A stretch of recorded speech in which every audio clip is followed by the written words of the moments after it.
Hey YouTube, here's a little update video on my parts bike. Excuse me, I'm just getting over a cold.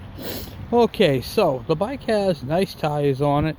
I put all the lights onto it. The brake light, the marker lights.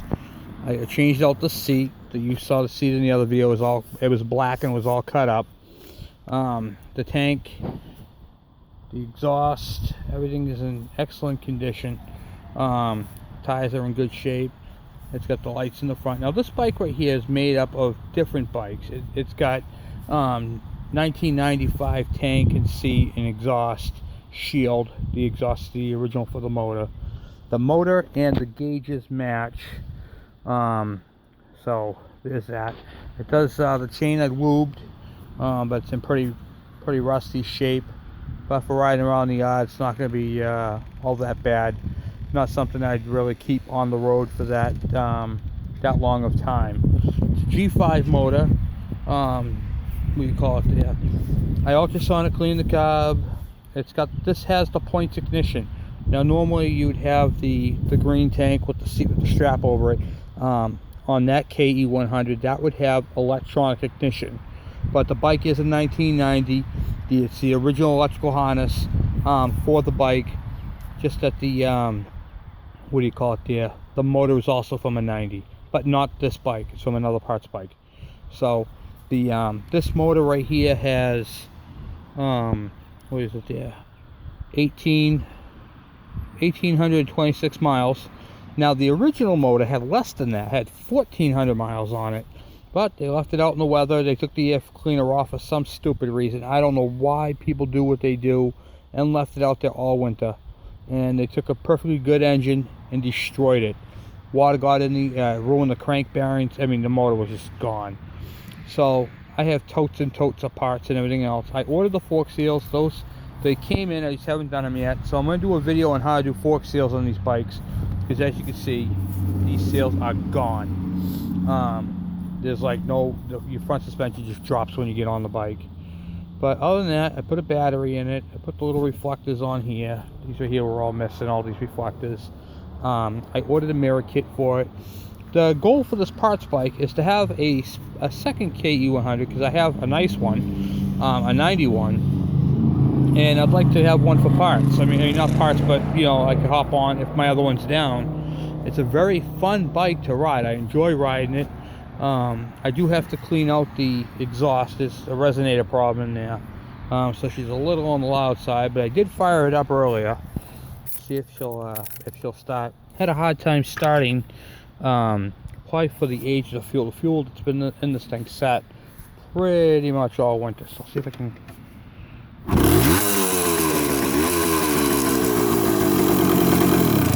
Yeah, see, she just stalls out. I got to adjust the idle. See if I can.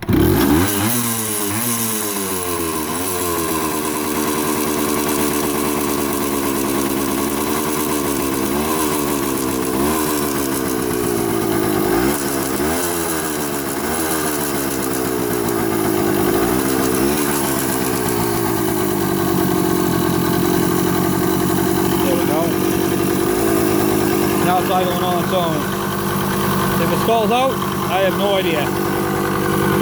First time actually running the bike for any length of time. Alternator is good. But yeah, that's pretty much her. Right there, everything's in good shape. I forgot to hook the headlight up. I just put the bucket on, so the headlight's not hooked up. Yep. Yeah, I forgot to hook up the headlight. But easy enough, easy fix. Not bad though. You hear the resonator.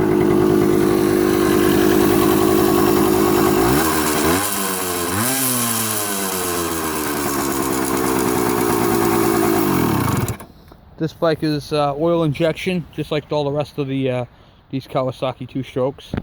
I'll take a walk over here. This is how that bike looked originally, but with a black seat. This is my my KE100. Nice white one. Nice tires. put a UNI air filter in it. Those are very good quality air filters. You can't buy factory filters unless you find new old stock.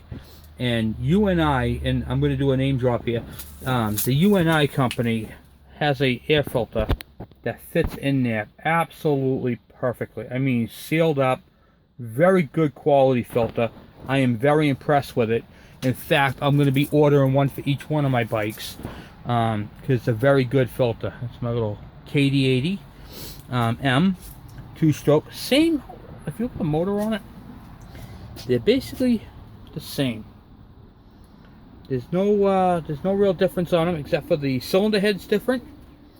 The fins come out that way, and these ones are straight, but they are interchangeable. And the jug on the KE, the light's really bad in here, I apologize. The exhaust, I'm gonna go up this way with it. Try like that. I don't know if you can see it or not. No, probably not. Well, the exhaust is actually in the middle of the jug, and on the KD80, it's on the end. Same thing with the KE100. Now, if I wanted to put this motor on this bike, it would fit. What I would have to do is simply change out the jug to the KD, switch them over.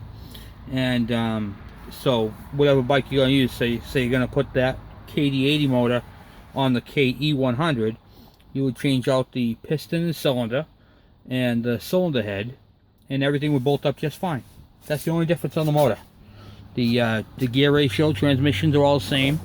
In fact, that's the same. Now that KD80, that whole engine would fit right on my KM100, because the only difference between the KD and the KM is the cylinder.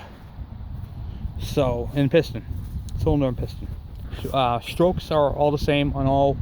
The KM, the KD, and the KE are all the same. So, yeah, pretty much nicely interchangeable. Carburetors are interchangeable. Everything's pretty much interchangeable. The ignition systems, unless you go to the older ones, then they had a different electrical, but the KD, the KM, and the KE all share the same. So, a little bit of info there. Yeah, you can see when I pulled up on how bad those shocks are. So anyway, this is my update of the bike is running. Needs some fine tuning, fork seals. But I just had the police department come over and do the VIN verification on it. So I'm going to put a plate on it and run it.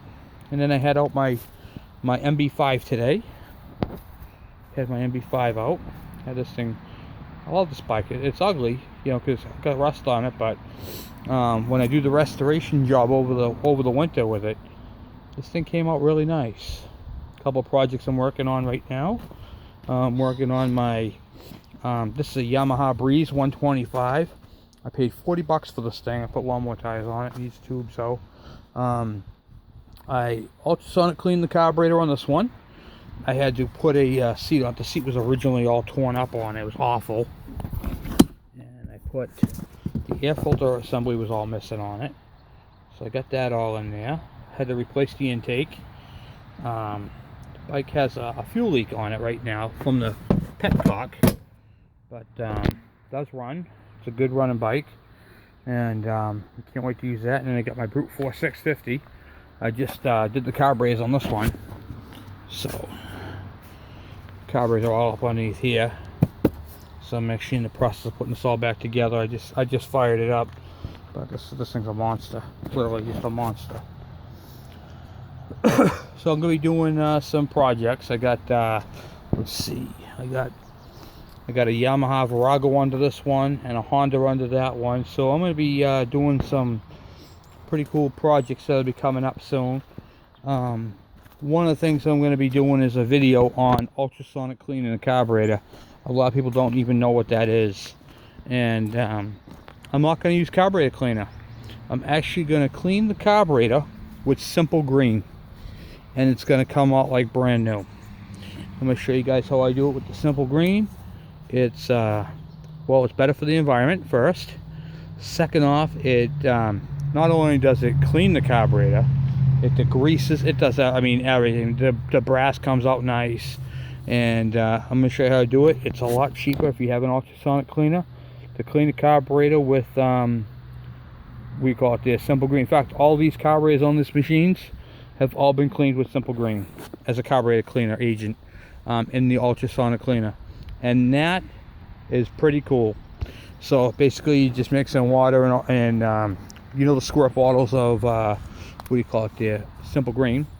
I just unscrew the cap, dump that in, top it off with water, and turn it on and let it run. But I'll be showing you how I disassemble and mark everything and go through the whole thing. So anyway, YouTube, I appreciate it. Please subscribe. If you have any questions or comments, feel free. Let's chat about some stuff. If you have any projects in your own and you need some advice or some help, let me know. Thank you.